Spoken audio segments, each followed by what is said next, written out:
आज जिस पॉइंट के ऊपर हम बात करेंगे वो भी बहुत इंपॉर्टेंट है। तो पहली बात, आप ये बात समझ लें कि आपका टाइम 8 से 9:30 का प्रार्थना का आपका अपना नहीं है, वो खुदा का समय है। उसे पवित्र करके साइड पे कर दो। अब उस समय सिर्फ प्रार्थना करते हुए नजर आने चाहिए सभी लोग। 9वां पॉइंट जो हमारी स्पिरिचुअल कैपेसिटी को बढ़ाता है वो है डर की आत्मा के अनुसार ना चलना।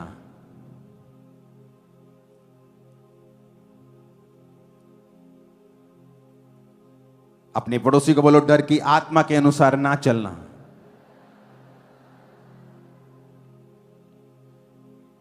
वचन कहता है कि नेहेम्या जब शहरपना को बना रहा था तो लोग उसका विरोध कर रहे थे। पहले जो विरोध कर रहे थे वो अन्य जाति लोग थे, और अन्य जाति लोगों ने विरोध किया और उन्होंने उनको रोकना चाहा। वो उसको धमकियां देते रहे, ये कहते रहे कि तू यहां पर राज करने के लिए आया है, तू यहां कुछ पॉलिटिकल करने के लिए आया है, तेरा कोई राजनीतिक मकसद है, इसलिए तू इन लोगों के साथ शहरपना बना के अपने शहर को तू दृढ़ कर रहा है कि कल को तू राजा से बलवा करेगा। और वो अलग अलग तरीके से उसके काम को रोकने की कोशिश करते रहे, लेकिन नेहेम्या डरा नहीं और वो आगे बढ़ता रहा। उसको धमकियां देते रहे, थ्रेट देते रहे, मारने के थ्रेट देते रहे, फिर भी वो आगे बढ़ता रहा। जब उन्होंने देखा कि ये तो मान ही नहीं रहा, उन्होंने एक ऐसा आदमी हायर किया जो उसके अपने टीम का था, अपने क्रिश्चियनिटी का था, और उन्होंने उस आदमी को कहा, जा और जाके नेहेम्या को डरा कि आज रात को हम उस पर अटैक करेंगे और वो जाके परमेश्वर के भवन में छुप जाए, क्योंकि वहां पर कोई भी अन्य जाति घुस नहीं सकता, क्योंकि वो बड़ी पवित्र जगह है। तो अगर वो वहां पे जाके छिप जाएगा तो कोई भी उसको मार नहीं पाएगा।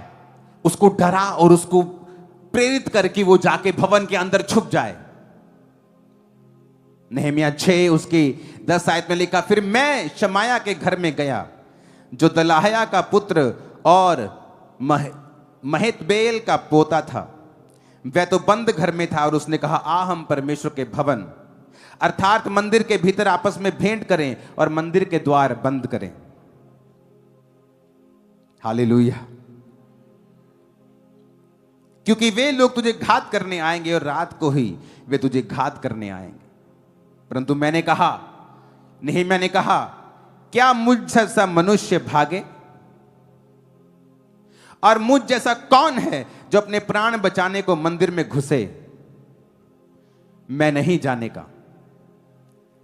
नेहेम्या ने कहा, फिर मैंने जान लिया कि वह परमेश्वर का भेजा नहीं है, परंतु उसने हर बात यहोवा का वचन कहकर मेरी हानि के लिए कही है, क्योंकि तोबिया और संबलत ने उसे रुपया दे रखा था।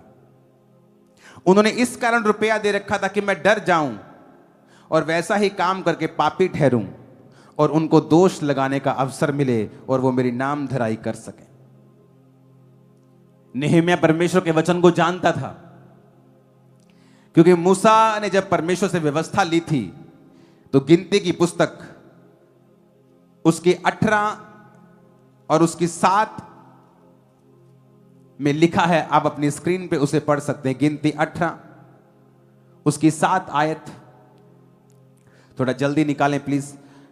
पर वेदी की और बीच वाले पर्दे के भीतर की बातों की सेवा के लिए तू और तेरा पुत्र अपने याजक पद की रक्षा करना, तुम ही सेवा किया करना, क्योंकि मैंने तुम्हें याजक पद की सेवा को दान किया है, और जो तेरे कुल का ना हो, यदि वह समीप आए तो मार डाला जाए।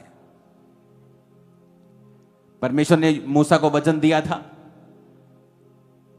हारून और उसके बच्चे ही इस जगह पे आए, और कोई अगर आए तो वो मार डाला जाए। और इमेजिन करो, वो क्रिश्चियन व्यक्ति आता है और उसे डराने की कोशिश करता है।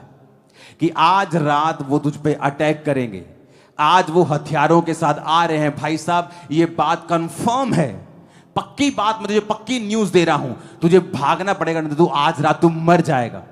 मैं तुझको एक तरीका बताता हूं, जा और परमेश्वर के भवन के अंदर जाके छुप जा। वहां पर कोई अन्य जाति नहीं आ सकता, क्योंकि वो उसको पवित्र समझते हैं और वो किसी के धार्मिक स्थान में घुसने की गलती नहीं करेंगे और तू बच जाएगा। और वचन कहता है, नेहेमिया परमेश्वर के वचन को जानता था। वो जानता था कि ये व्यक्ति गलत कह रहा है। अगर ये परमेश्वर का भेजा हुआ होता तो मुझे परमेश्वर के वचन को तोड़ने के लिए कभी ना कहता। आपको कोई सलाह देता है, आपका भाई, आपकी बहन, आपकी मां, आपका बाप, आपकी पत्नी, आपका पति, आपके बच्चे, ये कह के कि हम तुझसे प्यार करते हैं, और वहां पर अगर वचन टूट रहा है, वो शैतान की चाल है।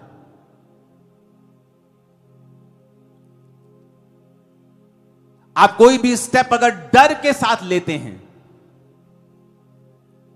शैतान आपको डराकर कोई स्टेप लेता है, वो हमेशा स्टेप गलत होगा। हमेशा वो गलत होगा, क्योंकि आपको यीशु मसीह के नाम के लिए दुख उठाने के लिए भी बुलाया गया है। हो सकता है उस स्टेप को जो आप सच्चाई में लेंगे, कुछ देर के लिए आपको दुख उठाना पड़े, लेकिन वो आपकी स्पिरिचुअल मौत का कारण नहीं बनेगा। वहां पर उसको डराने धमकाने से उसको वचन तोड़ने के लिए मजबूर किया जा रहा था। और जैसे ही वो परमेश्वर के भवन में छुपता, तो वहां नाम धराई होती कि नेहेमिया याजक नहीं है, ये पॉलिटिकल फील्ड में है, तो ये वहां पे नहीं जा सकता। तब तक नेहेमिया की बल्ले बल्ले रही, और जैसे ही वो अंदर जाता, वो नाम धराई का कारण बनता, और वो सारी योजना जो शहर बनाने की थी, वो उसी समय निठल हो जाती, खत्म हो जाती, वो उसी समय कैंसल हो जाती, क्योंकि एक बड़ा इशू वहां पे खड़ा हो जाता कि जो व्यक्ति तुम्हें लीड कर रहा है, इसको खुद वचन का पता नहीं है, और ये परमेश्वर के पवित्र स्थान में चला गया, ये परमेश्वर का भेजा हुआ नहीं है। और फिर वचन की बात आती कि उस व्यक्ति को मार डाला जाए, और फिर वो सारे बंदे मिलकर उनको वचन पूरा करना था कि वो नेहेमिया को मारें, और जैसे नेहेमिया मरता, वो कॉलिंग फिनिश, वो शहरपना कभी ना बनती। शैतान कई बार आपको डराता है, अगर तू ये करेगा तेरे साथ ऐसा हो जाएगा। एक्चुअल में अगर आप वो नहीं करेंगे तो आपके साथ ऐसा होगा। वो फाइट करता है। अगर तू अब भी यीशु मसीह का रहा, तो सारे रिश्तेदार तुझे छोड़ के चले जाएंगे। वो उल्टा कह रहा है, क्योंकि जैसे आप यीशु मसीह के होंगे, पूरी दुनिया आपका रिश्तेदार बनना चाहेगी। वो झूठ कह रहा है कि अगर तू यीशु मसीह में रुका, तेरा कैरियर खत्म, तेरा फाइनेंस खत्म। क्योंकि परमेश्वर एक ऐसा कैरियर, एक ऐसा फाइनेंस तुम्हारे लिए रख के बैठा है जो उससे कहीं अधिक बड़े लेवल का है।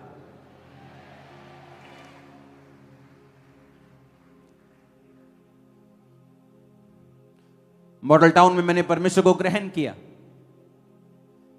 जिस जगह पे हम रहते थे वो हमारी नहीं थी, लेकिन उसकी वैल्यू करोड़ों में है। आज उसकी वैल्यू 100 करोड़ भी हो, 200 करोड़ भी हो सकती है। इतना बड़ा वो मॉडल टाउन के सेंटर में एक जगह है। लेकिन जब उस घर को हमने छोड़ा, हमने 1 रुपए की भी डिमांड नहीं की, क्योंकि मैं उस समय परमेश्वर में था। अगर उस घर का कुछ आ भी गया हमारे साथ, तो वो भी हमने वापस भेजा कि ये आपके घर से आया है। और सुनो, उसका मालिक इंडिया में नहीं आ सकता। उसका सारा कुछ हमारे नाम के ऊपर था, सारी बिजली हमारे नाम के ऊपर थी। कोई किराया हम नहीं देते थे, लीगली हम उस पर कब्जा कर सकते थे। और शैतान बोल सकता है तुम्हारे पास अपना घर नहीं है, तुम्हें जरूरत है, ये परमेश्वर ने तुमको दिया है। अगर मैं उस पर कब्जा कर लेता, कितने मिलते? 2, 4, 5, 7 करोड़ मिल जाते। लेकिन मैं यहां कभी ना होता। शैतान आपसे आपको जो देना चाहता है, उससे कहीं अधिक गुना परमेश्वर आपको देना चाहता है। और वो ये चाहता है कि शैतान की बात आप ना सुने। कहता मेरे जैसा मनुष्य डरे, मेरे जैसा मनुष्य भागे। अगर आपके अंदर परमेश्वर की अणख नहीं है, आप परमेश्वर के लिए अगर आप साहसी नहीं हैं, प्राउडी नहीं है खुदा के लिए, आप अपनी बुलाहट को पूरा नहीं कर पाएंगे। इसलिए परमेश्वर ने कहा उसने तुम्हें डर का आत्मा नहीं दिया, संयम का, प्रेम का, दलेरी का आत्मा उसने तुम्हें दिया है। पवित्र आत्मा जो तुम्हें दिया गया है, उसने अपने प्रेम को उसके जरिए तुम्हारे हृदय में डाला है। जब भी आप डरेंगे, आप नुकसान करेंगे।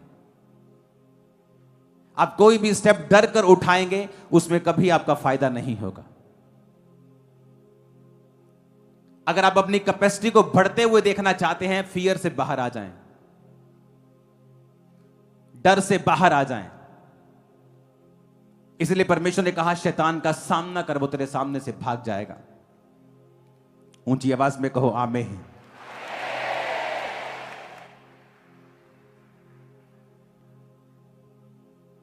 जब गोलियत सामने आया दाऊद के, तो दाऊद ने जब 5 पत्थर लिए, तो वचन कहता है कि गोलियत उसकी ओर आया और दाऊद उसकी ओर भागा गोफन चला के। दाऊद पीछे पीछे नहीं रहा, पीछे पीछे चल के आगे गया, फेस किया शैतान को।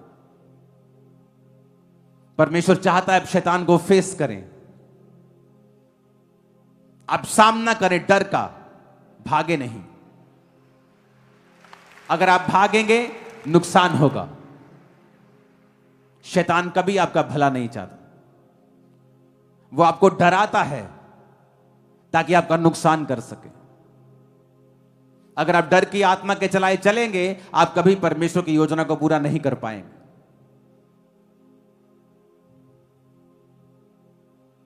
इसलिए परमेश्वर ने एक वचन कहा है, कहता बी केयरफुल फॉर नथिंग।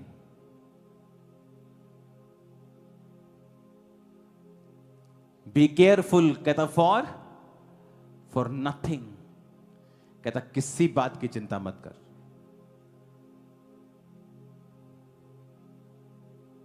किसी चीज के लिए केयरफुल नहीं, किसी चीज के लिए चिंता नहीं करनी।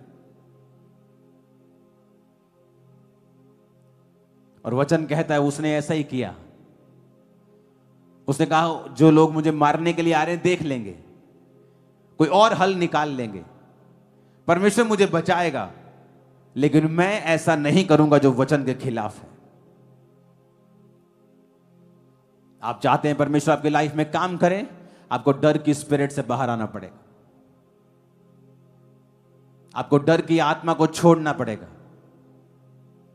आपको दलेरी के वचन पहनकर, वो वस्त्र पहनकर आपको चलना पड़ेगा। नहीं तो शैतान उस डर का इस्तेमाल करेगा आपकी लाइफ में और आपको बंधुआ बना देगा। आप अपने आप को बंधा हुआ पाएंगे। आप नोटिस करेंगे आप बंधे हुए हैं, आप वो नहीं कर पा रहे हैं जो आप करना चाहते हैं, और परमेश्वर भी वो नहीं कर पाएगा जो वो करना चाहता है। आज मेरी प्रार्थना है कि डर का आत्मा आप और आपके परिवारों को छोड़ के सदा के लिए जाए। आमीन, आमीन। कोई स्टेप डर से ना लें। आपके सामने कोई मुसीबत है, प्रभु से मांगे, अगुवाई मांगे, फास्टिंग करें, प्रार्थना करें, प्रभु के सामने गिड़गिड़ाएं, लेकिन बैक स्टेप कभी ना लें। क्योंकि वचन में एक ही बात लिखी है, शैतान का सामना कर वो सामने से भागेगा। बस कहता नहीं सामना करेगा वो नहीं भागेगा। अगर आप शैतान का सामना नहीं करेंगे वो नहीं भागेगा। हालेलुया। अपने पड़ोसी को बोलो शैतान का सामना कर। फिर से बोलो अपने पड़ोसी को शैतान का सामना कर। फिर से बोलो अपने पड़ोसी को शैतान का सामना कर। और कहो वो सामने से भाग जाएगा। फिर से कहो शैतान का सामना कर। बोलो अपने पड़ोसी को शैतान का सामना कर, वो तेरे सामने से भाग जाएगा। आमीन। आप प्रभु का काम कर रहे हैं, शैतान आपको डराने की कोशिश करेगा। और अगर आप खड़े रहे, यह बात नोटिस कर लेना, बाइबल्स पे लिख लो, शर्मिंदा होगा तुम्हारा दुश्मन और शैतान दोनों, और वो कुछ नहीं कर पाएंगे। परमेश्वर चैलेंज करेगा कई बार तुम्हारे फेथ को, तुम्हारा विश्वास चुनौती पाएगा कई बार। अब्राहम का विश्वास चुनौती को पाया, कहा अब कहां होगा, अब मेरा मरा हुआ सा शरीर, सारा का मरा हुआ सा गर्भ, लेकिन पीछे जाना कोई हल नहीं है। लिखा जो अपना हाथ हल पर रखकर पीछे देखेगा वह मेरे योग्य नहीं। आपको आगे आना होगा, आगे बढ़ना होगा, और शैतान के डराए रुकना नहीं होगा। बहुत से लोग मैंने ऐसे देखे हैं जो शैतान के डराए डरे, अगर तू चर्च में गया तेनू देख लांगे, तुझे बताएंगे, अगर तू चर्च में गया तेरे तेनू दिन दसांगे, तेरा पानी बंद कर देंगे, तेरा हुक्का बंद कर देंगे। ऐसे लोगों की हालत देखो जाके 5 साल बाद क्या है, जिन्होंने उन लोगों की बातों को सुना है। और फिर उन लोगों को देखो जिन्होंने उनकी बात को नहीं सुना है, और उनकी हालत क्या है। आपको फर्क नजर आएगा। एक वीडियो में आपको दिखाना चाहता हूं। आज या संडे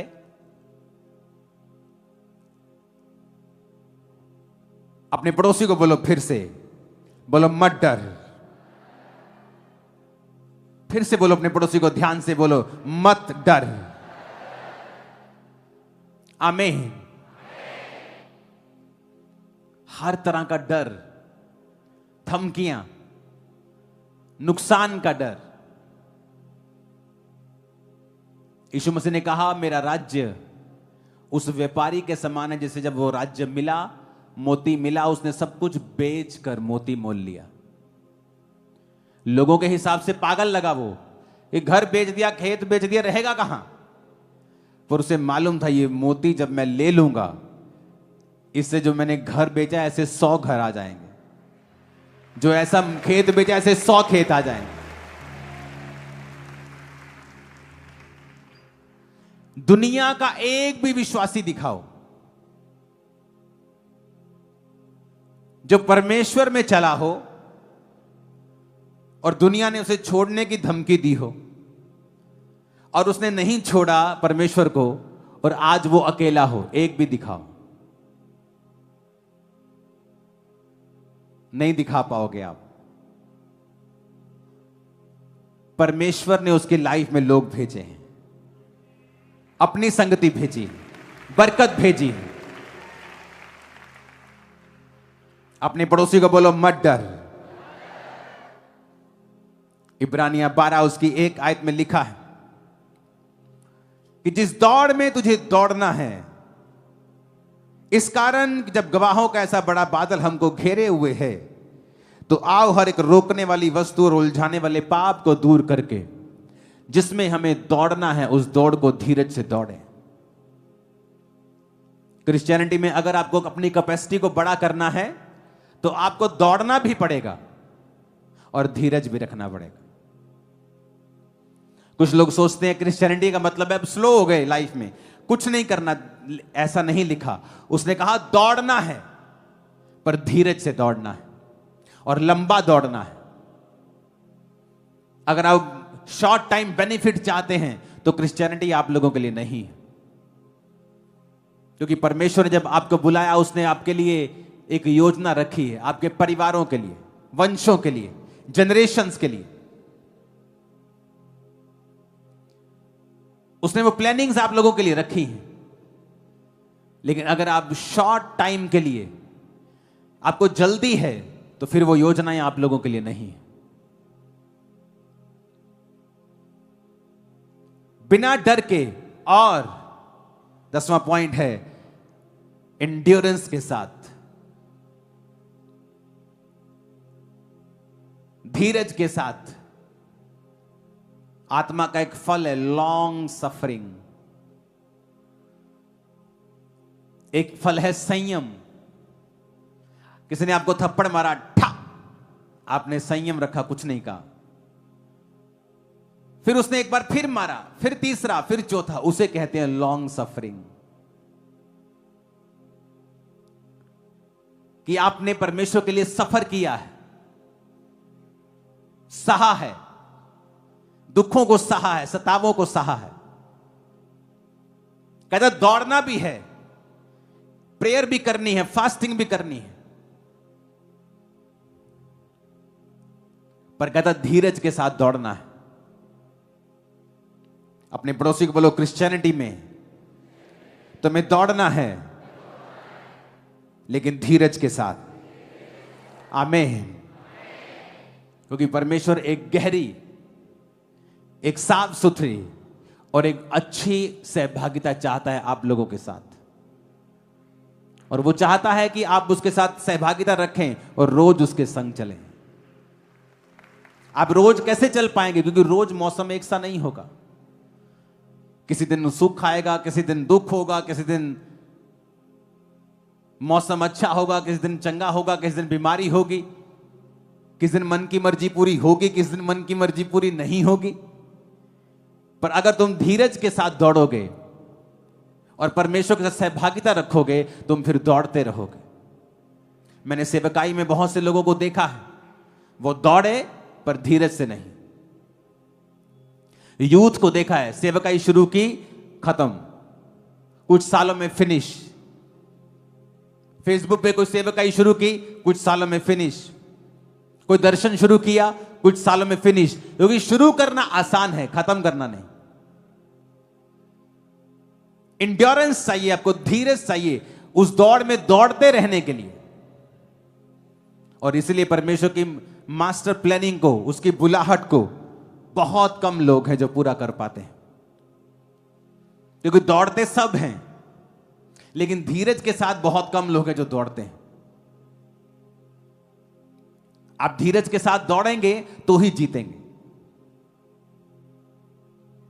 आपको जल्दी है, वो मुझे हीलिंग चाहिए, ये वाला काम प्रभु क्यों नहीं कर रहा, निराश हो गए, आप चर्च नहीं आए, आप धीरज के साथ नहीं दौड़ रहे हैं। आपको ये समझ रखनी है कि परमेश्वर हर एक समय को आपकी लाइफ में लेके आएगा, हर आशीष को लेके आएगा, लेकिन अपनी टाइमिंग से। उस टाइमिंग का इंतजार करना और धीरज से दौड़ना और पाप से दूर रहना आपकी कैपेसिटी को बढ़ाएगा। Congratulation church. आमीन, आमीन। अपने पड़ोसी को बोलो, धीरज से दौड़। उलझाने वाले पाप, रोकने वाली वस्तु को साइड पे करके धीरज से दौड़। आमीन। अपने पड़ोसी को बोलो, डर से दूर रहे, मत डर, क्योंकि परमेश्वर तेरे साथ है। आमीन।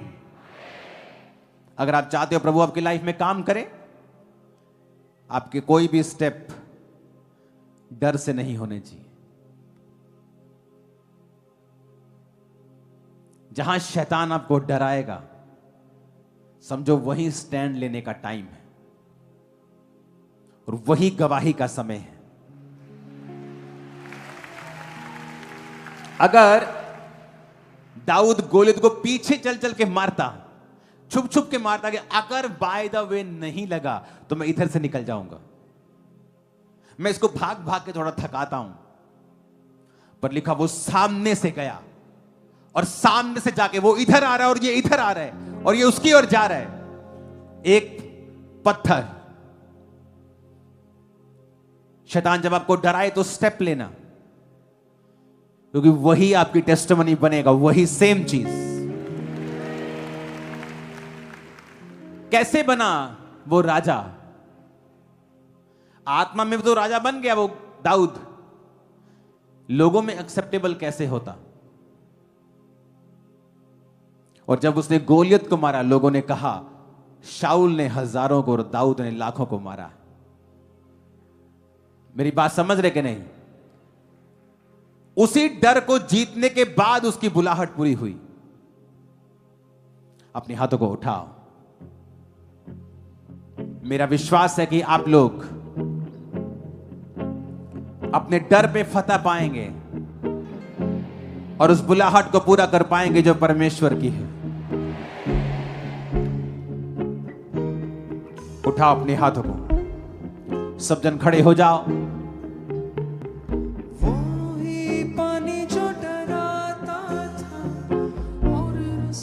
अपने हाथों को हिलाओ। सब पास्टर्स, बिलीवर्स,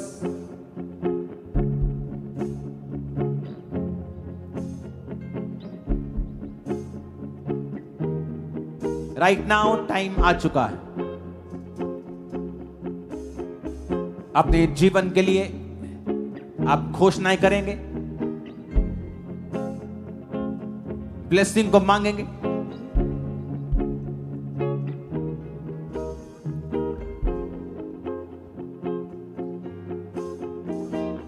कमांड करेंगे कि डर की स्पिरिट आपके जीवन में काम ना कर सके।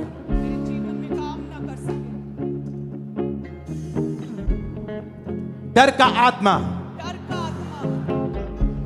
बोलो मेरी लाइफ में काम ना कर सके। मैं रिफ्यूज करता हूं, नकारता हूं डर को।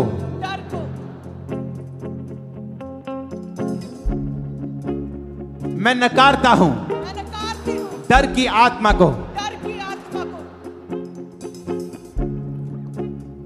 मैं दौड़ूंगा, मैं दौड़ूंगी, पर धीरज से। फिर से कहो, मैं ना डरूंगा, पर विश्वास के कदम लूंगा, क्योंकि यहोवा मेरे साथ है।